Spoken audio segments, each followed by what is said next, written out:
Good morning. ഇന്ന് day 3. നമ്മൾ start ചെയ്യുമ്പോൾ ഇപ്പം ബ്രേക്ക്ഫാസ്റ്റൊക്കെ കഴിഞ്ഞതേ ഉള്ളൂ. ഇന്നത്തെ പ്രത്യേകത എന്ന് പറഞ്ഞാൽ ഇന്ന് March 11 എൻ്റെ ബർത്ത്ഡേ ആണ്. സോ എൻ്റെ ബർത്ത്ഡേക്ക് ഞാൻ രാവിലെ ക്യാമ്പ് തുറന്ന് വെളിയിലേക്ക് നോക്കിയപ്പോൾ ഞാൻ കണ്ട കാഴ്ച കാണിച്ചു തരാം. രാവിലെ എണീറ്റിട്ട് ഞാൻ കണ്ട സംഭവം മൗണ്ട് കിളിമഞ്ചാരോ. ഈ ഷിറ 1 ക്യാമ്പ് വന്നപ്പം തൊട്ടാ കേട്ടോ നമുക്ക് ഈ ഒരു വ്യൂ കാണാൻ പറ്റിയത്. സോ കണ്ടോ, ആ മേള് വരെയാണ് നമ്മൾ കയറുന്നത് സമ്മിറ്റിലേക്ക്. സോ എല്ലാ ദിവസവും വൈകിട്ടും രാവിലെയും നമുക്കൊരു ചെറിയ മെഡിക്കൽ ചെക്കപ്പ് ഉണ്ട്. ഞാൻ കാണിക്കാം എങ്ങനെയാണ്. Last night I had slight headache, but now no. No vomiting, no diarrhea. Yeah, I peed this morning. Appetite good. Diamox no malaria pills. Breathing is fine. No coughing. Yeah. 91. See, കാണാവോ 91 ആണ് oxygen saturation and heart rate 101. Day 3 walking നമ്മൾ തുടങ്ങിയിരിക്കുകയാണ്. മൂർലൻഡ് സോണിലൂടെയാണ് ഇപ്പോൾ പോകുന്നത്. കഴിഞ്ഞ വീഡിയോയിൽ നമ്മൾ കണ്ട അതേ കാഴ്ചകളൊക്കെ തന്നെയാണ്. പക്ഷേ ആദ്യ 2 ദിവസങ്ങളിൽ നിന്ന് ഇനി വരാനിരിക്കുന്ന ദിവസങ്ങളെ വ്യത്യസ്തമാക്കുന്നത് നമ്മളിപ്പോൾ കാണുന്ന മൗണ്ട് കിളിമഞ്ചാരോ തന്നെയാണ്. ആ ഉഹുറു പീക്ക് നമ്മുടെ മുന്നിൽ കണ്ടുകൊണ്ടാണ് നമ്മൾ നടക്കുന്നത്. അതൊരു ഗോളായി നമ്മുടെ മുന്നിൽ തന്നെയുണ്ട്.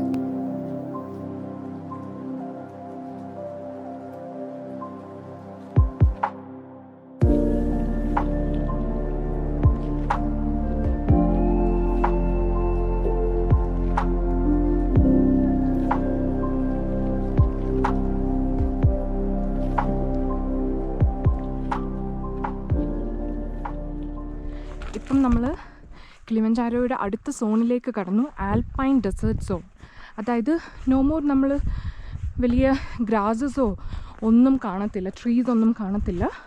സോ ഒരു പ്ലെയിൻ എയ്ഡ് സോൺ പോലെ ഒരു ഡെസേർട്ട് സോൺ. ആ സോണിലൂടെയാണ് നമ്മളിപ്പം പൊയ്ക്കൊണ്ടിരിക്കുന്നത്. ദേണ്ട് മൗണ്ട് കിളിമഞ്ചാരോ. ആഫ്രിക്കൻ കോണ്ടിനെന്റിലെ ഏറ്റവും ഉയരം കൂടിയ മൗണ്ടനാണ് മൗണ്ട് കിളിമഞ്ചാരോ. 5895 മീറ്റർ ഓൾട്ടിറ്റ്യൂഡിൽ നിൽക്കുന്ന mount Kilimanjaro world's largest free standing volcano കൂടിയാണ്. അതെ, മൗണ്ട് കിളിമഞ്ചാരോ ഒരു സ്ലീപ്പിംഗ് വോൾക്കാനോയാണ്. കിളിമഞ്ചാരോയുടെ 3 വോൾക്കാനിക് കോണുകളാണ് Mawenzi, Shira and Kibo. Volcanic activity മുഴുവനായി നിന്ന വോൾക്കാനിക് കോണുകളാണ് മാവൻസിയും ഷിറയും.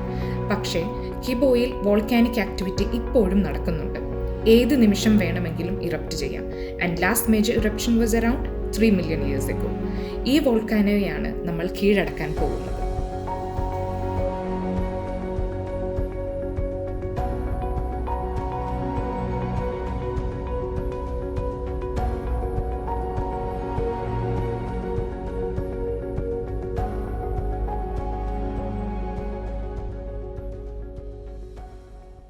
നമ്മൾ ഷിറ കത്തീഡ്രലിലേക്ക് നടന്നുകൊണ്ടിരിക്കുക. ആ സൈൻ ബോർഡാണ് 4000 meter altitude. 3872.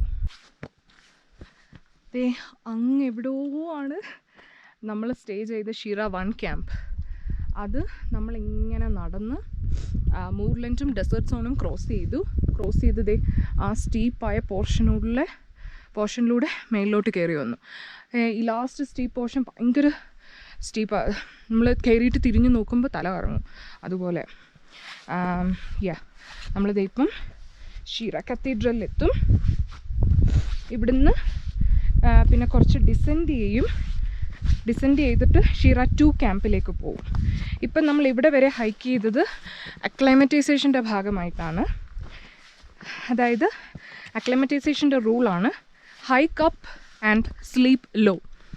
സോ നമ്മളിപ്പോൾ ഹയർ ഓൾട്ടിറ്റ്യൂഡിൽ വന്നു. ഇനി നമ്മൾ കുറച്ചുകൂടെ ലോവർ ഓൾട്ടിറ്റ്യൂഡിൽ പോയിട്ട് ക്യാമ്പ് ചെയ്യും.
മോർണിംഗ്.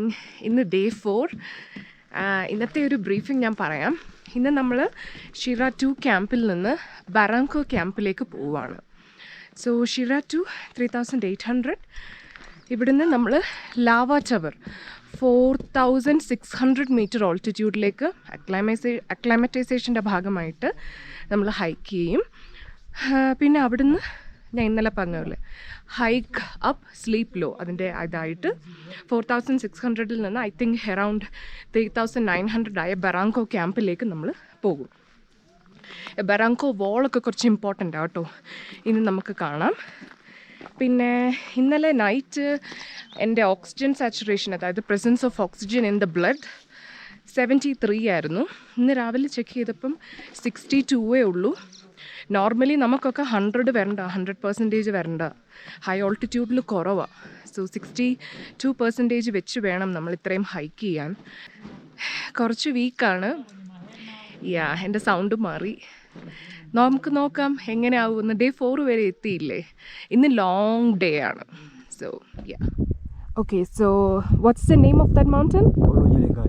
ഓക്കെ, സോ എൻ്റെ ഗൈഡ് പറഞ്ഞത് ആ മൗണ്ടൻ എവ്രി ഇയർ ഇറപ്റ്റ് ചെയ്യാറുണ്ട്. സോ അവിടെ വില്ലേജ് താമസിക്കുന്നവരൊക്കെ അപ്പം സിറ്റിയിലേക്ക് മാറും. അത് കൂൾ ചെയ്ത് കഴിഞ്ഞിട്ട് വീണ്ടും അങ്ങോട്ട് പോകും. അവിടെ ചെല്ലുമ്പോൾ നമുക്ക് ആ മാഗ്മ ബോയിൽ ചെയ്യുന്നത് കാണാം എന്നാണ് പറയുന്നത്. അതുപോലെ തന്നെ ഇത് ഞാൻ മുമ്പേ പറഞ്ഞതുപോലെ മൗണ്ട് മെറുവും ആക്റ്റീവ് അല്ല, ബട്ട് സ്ലീപ്പിംഗ് ആണ്. എപ്പം വേണേലും ഇറപ്റ്റ് ചെയ്യാം. അതുപോലെ തന്നെയാണ് mount Kilimanjaro. It's also sleeping. Any time it can erupt.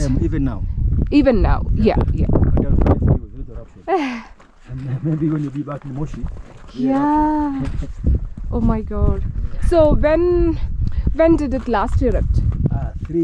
More than 3 years million ago. 3 years ago. Million ago. 3 million years ago. Yes. Okay. So last eruption 3 million years ago ആണ്. So anytime it can erupt.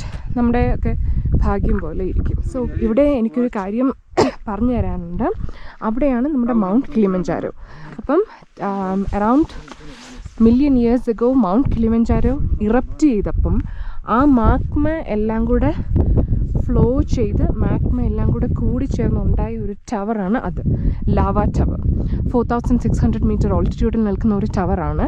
ആ tower initially 150 metre high ആയിരുന്നു. പക്ഷേ ഇപ്പം അതിൻ്റെ മേളിൽ നിന്ന് ആ stones എല്ലാം പോയി അത് ആ ഒരു ഹൈറ്റിൽ നിൽക്കും. ഞാൻ അങ്ങോട്ട് ചെല്ലുമ്പോൾ നന്നായിട്ട് കാണിക്കാം. പിന്നെ ഇവിടെ കിടക്കുന്ന സ്റ്റോൺസ് കണ്ടോ? ഈ സ്റ്റോൺസ് എല്ലാം ആ ഒരു വോൾക്കാനിക് ഇറപ്ഷനിൽ നിന്ന് മാഗ്മയിൽ നിന്ന് ഫോം ചെയ്ത സ്റ്റോൺസ് ആണ്. ഈ സ്റ്റോൺസ് എല്ലാം വോൾക്കാനിക് സ്റ്റോൺസ് ആണ്. ഈവൻ നമ്മൾ അവിടെ കാണുന്ന ആ റോക്ക് എല്ലാം വോൾക്കാനിക് റോക്സ് ആണ്. ഫൈനലി നമ്മളത് ലാവ ടവറിലെത്തിയിരിക്കുകയാണ്. 4600 മീറ്റർ. ഇവിടാണ് മൗണ്ട് കിളിമഞ്ചാരോ. പിന്നെ ഞാൻ പറഞ്ഞില്ലേ, ലാവ ടവർ എന്ന് പറയുന്നത് ഇതാണ്. ഒത്തിരി ഹൈ ആയിരുന്നു ഇതിലും, ബട്ട് കണ്ടോ മേലിൽ നിന്ന് റോക്സ് ആയിട്ട് താഴെ വീണ് പോയി. അതിങ്ങനെ ഇപ്പം ഇത്രയും ഹൈറ്റ് നിൽക്കുക ലാവ ടവർ. Good morning. നമ്മളിന്ന് ഡേ 5 ആണ്. സോ ഇന്ന് ഡേ 5. ഇന്ന് ബറാങ്കോ ക്യാമ്പ്, ഇവിടെ നിന്ന് നമ്മൾ ബേസ് ക്യാമ്പിലേക്ക് പോവുകയാണ്. സോ ഇന്നൊരു ഇമ്പോർട്ടൻ്റ് ഡേ ആണ്. ബിക്കോസ് നമുക്ക് ഈ വലിയ വോള് ക്ലൈംബ് ചെയ്ത് മേളിൽ കയറണം. ഇതിൻ്റെ പേര് ബറാങ്കോ വോൾ എന്നാണ്. ഐ തിങ്ക് നിയർലി ഒരു മണിക്കൂർ എടുക്കും ഇത് ക്ലൈംബ് ചെയ്ത് കയറാൻ. സോ ഇന്ന് നമ്മൾ ബേസ് ക്യാമ്പിലെത്തും. അത് കഴിഞ്ഞ് നാളെ ഒരു ദിവസമാണ്. നാളെ വെളുപ്പിനെ ഒരു 4 മണിയോടുകൂടി സമ്മിറ്റ് പുഷ് സ്റ്റാർട്ട് ചെയ്യും. സോ ഇന്നും നാളെയും 2 ഇമ്പോർട്ടൻറ്റ് ദിവസങ്ങളാണ്. I'm so happy. We are nearly there. So അതാണ് ബറാങ്കോ വോൾ. ഞാൻ ബറാങ്കോ വോൾ ക്ലൈംബ് ചെയ്യുന്നതാണ് നിങ്ങൾ ഇപ്പോൾ കണ്ടുകൊണ്ടിരിക്കുന്നത്. 847 അടി ഉയരത്തിൽ നിൽക്കുന്ന ഒരു ക്ലിഫാണിത്. Kilimanjaro volcano millions of years ago erupt ചെയ്തപ്പോൾ അതിൻ്റെ ഭാഗമായി ഉണ്ടായതാണ് ബറാങ്കോ വോൾ. അതുകൊണ്ട് തന്നെ ബറാങ്കോ വോളിനെ ഞാനൊരു നാച്ചുറൽ വണ്ടറായിട്ടാണ് കാണുന്നത്. ബറാങ്കോ വോളിൻ്റെ മറ്റൊരു സവിശേഷതയാണ് കിസ്സിംഗ് റോക്ക്. ഒരു വലിയ റോക്കിനെ ചേർത്ത് പിടിച്ചാണ് ആ ഭാഗം നമ്മൾ ക്രോസ് ചെയ്യുന്നത്. അതുകൊണ്ട് തന്നെ ട്രഡീഷൻ്റെ ഭാഗമാണ് റോക്കിനെ കിസ് ചെയ്ത് ക്രോസ് ചെയ്യുക എന്നുള്ളത്. ഇതെനിക്ക് വളരെ വ്യത്യസ്തമായ ഒരു അനുഭവമായിരുന്നു. ഏകദേശം 2 മണിക്കൂറെടുത്ത് ഈ വോള് ക്ലൈംബ് ചെയ്ത് നമ്മൾ മുകളിലെത്തുമ്പോൾ കാണാൻ കഴിയുന്നത് കിളിമഞ്ചാരോയുടെ വളരെ അടുത്ത് നിന്നുള്ള ഒരു വ്യൂ ആണ്. അത് വളരെ മനോഹരമാണ് ആ കാഴ്ച. അതോടൊപ്പം തന്നെ ടൻസാനിയയിലെ സെക്കൻഡ് ടോളസ്റ്റ് മൗണ്ടനായ മൗണ്ട് മെറുവിൻ്റെ നല്ലൊരു വ്യൂവും കാണാൻ കഴിയും.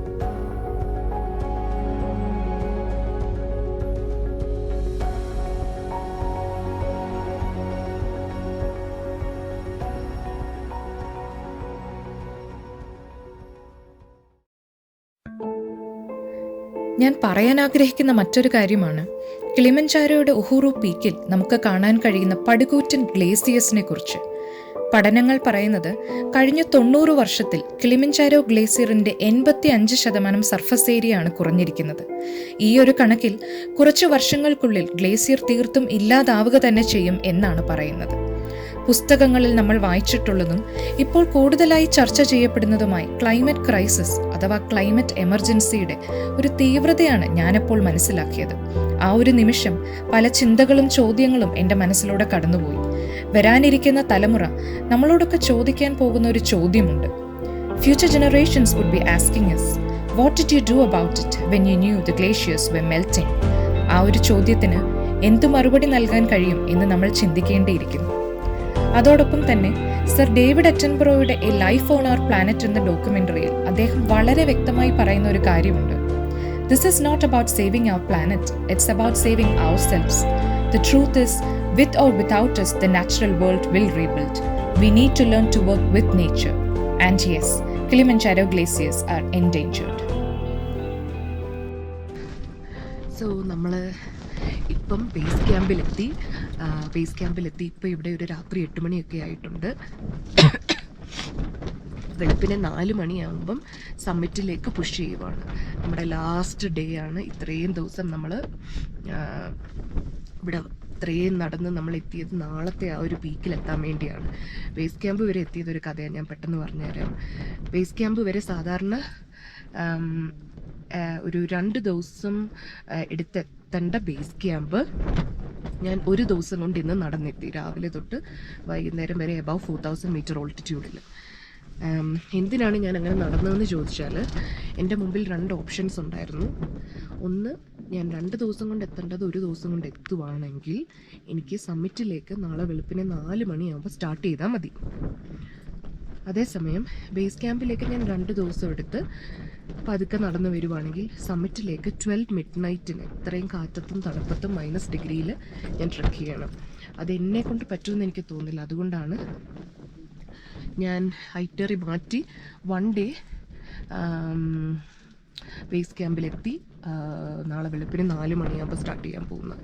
അപ്പം നമുക്കിനി നാളെ രാവിലെ 4 മണിയാകുമ്പോൾ തുടങ്ങും. ഉഹുറു പീക്കിൽ നമ്മളെത്തും. അതാണ് നമ്മുടെ ഗോള്. എന്നിട്ട് നമുക്ക് ബാക്കി പിക്ചേഴ്സും വീഡിയോസ് കാണാം. ഓക്കെ.